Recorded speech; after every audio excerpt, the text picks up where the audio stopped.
Assalamualaikum warahmatullahi wabarakatuh. Alhamdulillahirrabbilalamin.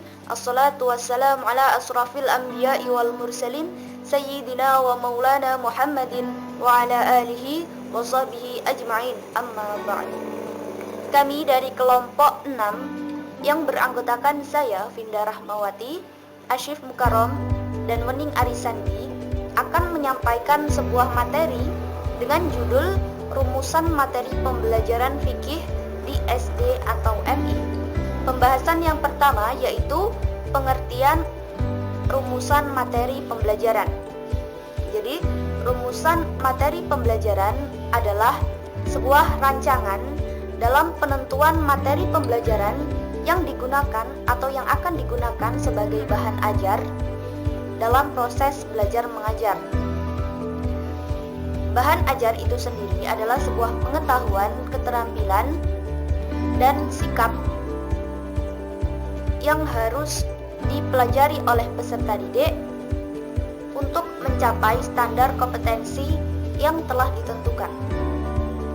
Rumusan materi pembelajaran ini dapat kita temukan atau kita tentukan setelah kita menentukan tujuan pembelajaran tersebut.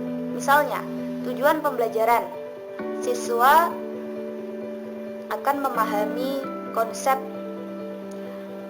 pembelajaran fikih. Maka rumus materi atau rumusan materinya adalah tentang konsep pembelajaran fikih.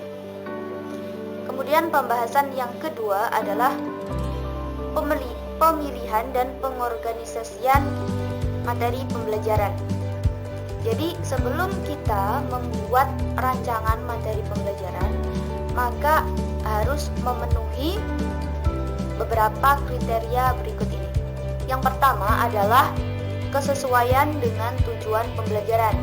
Seperti yang sudah saya jelaskan barusan, maka disesuaikan dulu dengan tujuan pembelajaran.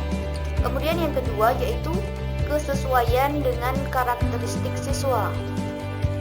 Melihat karakteristik siswa yang berbeda-beda, maka dalam penentuan materi pembelajaran ini juga harus memerhatikan masing-masing karakteristik siswa secara keseluruhan.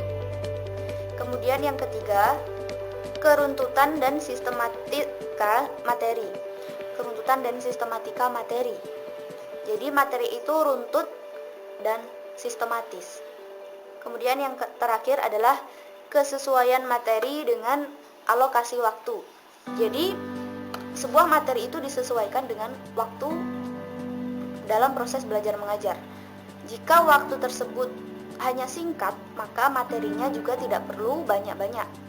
Pun juga sebaliknya, kalau waktu pembelajaran atau waktu dalam proses pembelajaran itu berlangsung sedikit lama, maka materi yang akan disampaikan itu juga sedikit lebih berbobot atau lebih banyak, seperti itu.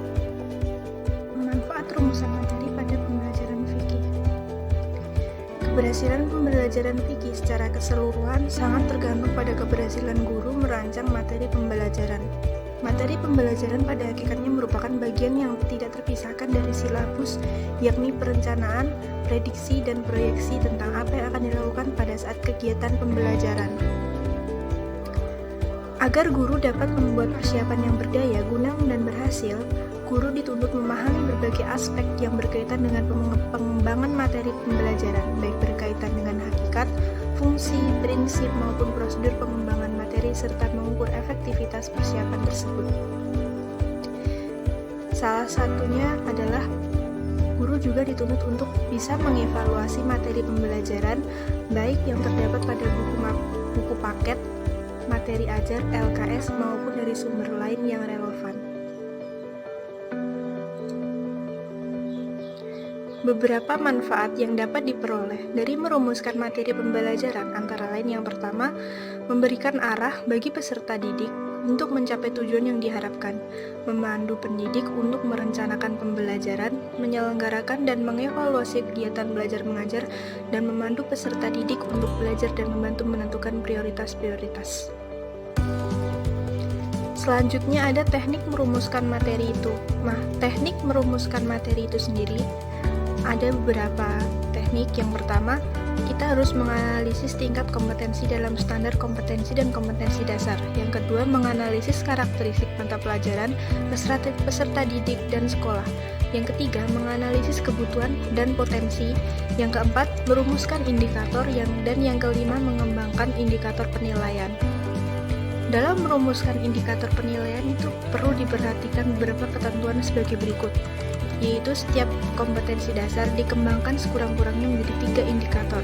Keseluruhan indikator memenuhi tuntutan kompetensi yang tertuang dalam kata kerja yang digunakan dalam standar kompetensi dan kompetensi dasar.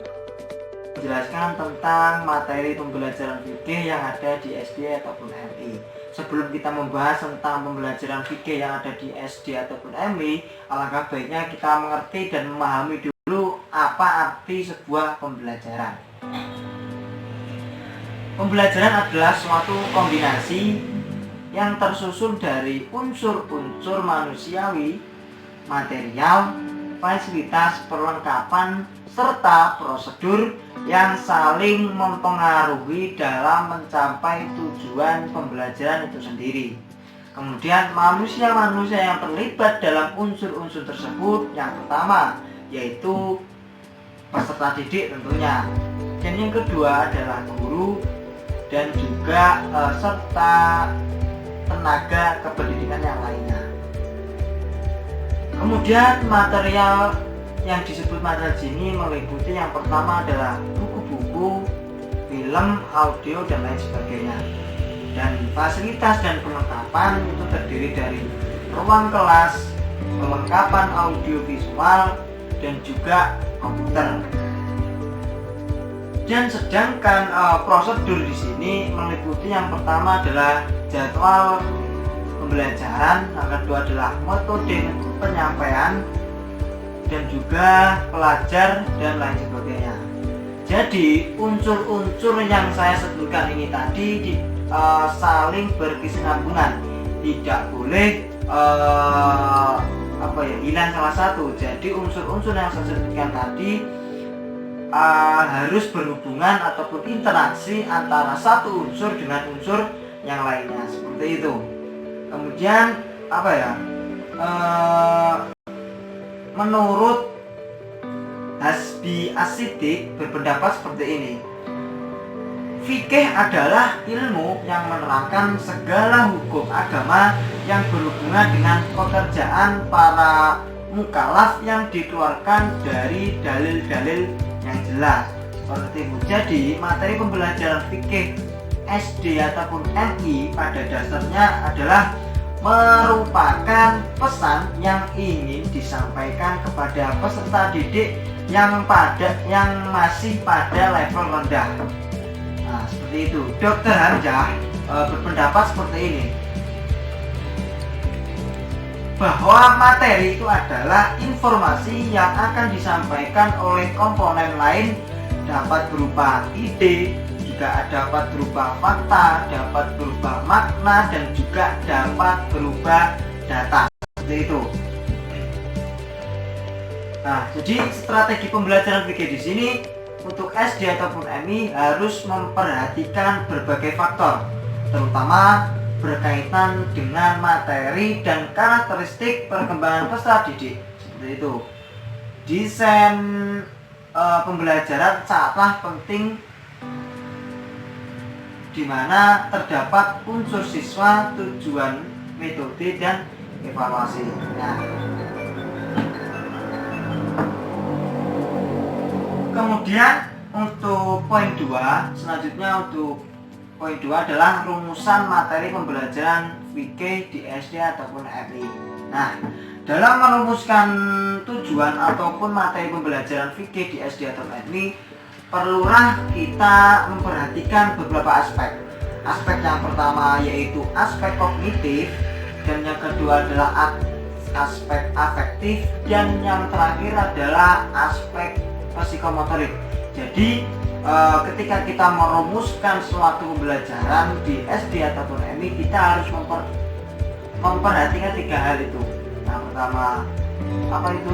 Kognitif, afektif, dan juga psikomotorik, seperti itu.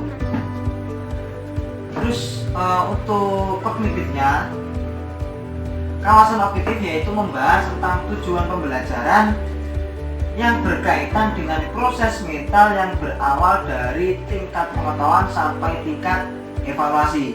Jadi kognitif itu membahas tentang tujuan pembelajaran yang berkaitan dengan proses mental yang berawal dari tingkat pengetahuan sampai tingkat evaluasi, seperti itu. Kemudian pada ranah afektif yaitu berkaitan dengan sikap, nilai-nilai, apresiasi atau penghargaan dan penyesuaian perasaan sosial, seperti itu. Dan yang ketiga adalah kawasan psikomotorik. Nah, apa itu kawasan psikomotorik? Kawasan psikomotorik yaitu mencakup tujuan yang berkaitan keterampilan. Nah, biasanya di tingkatan SD atau SMP itu biasanya untuk meningkatkan psikomotorik peserta didik adalah dengan membuat jenis-jenis kerajinan dari bahan bekas seperti merajut, seperti membuat bunga hias dan lain-lain, seperti itu. Kemudian ada pun ruang lingkup yang pembelajaran fikih dalam tingkat SD dan SMP. Yang pertama adalah fikih ibadah. Nah, fikih ibadah ini menyangkut yang pertama pengenalan dan pemahaman tentang cara pelaksanaan rukun Islam yang benar dan baik. Contohnya seperti tata cara bergaroh, seperti tata cara sholat, seperti tata cara puasa, zakat dan lain sebagainya. Nah, itu yang dimaksud dengan fikih ibadah. Kemudian ruang lingkup yang kedua adalah fikih muamalah, yang mana fikih muamalah ini menyangkut pengenalan dan pemahaman mengenai ketentuan tentang makanan dan minuman yang halal ataupun haram, seperti itu. Contohnya apa? Ya seperti khitan, kurban, serta tata cara pelaksanaan jual beli dan pinjam meminjam dengan baik dan benar, seperti itu. Nah, mungkin itu ya yang dapat saya sampaikan terkait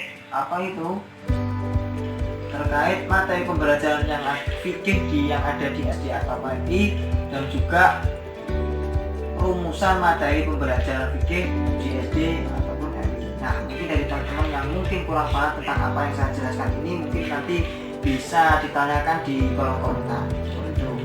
Mungkin itu dari saya. Akhirnya, wassalamualaikum warahmatullahi wabarakatuh.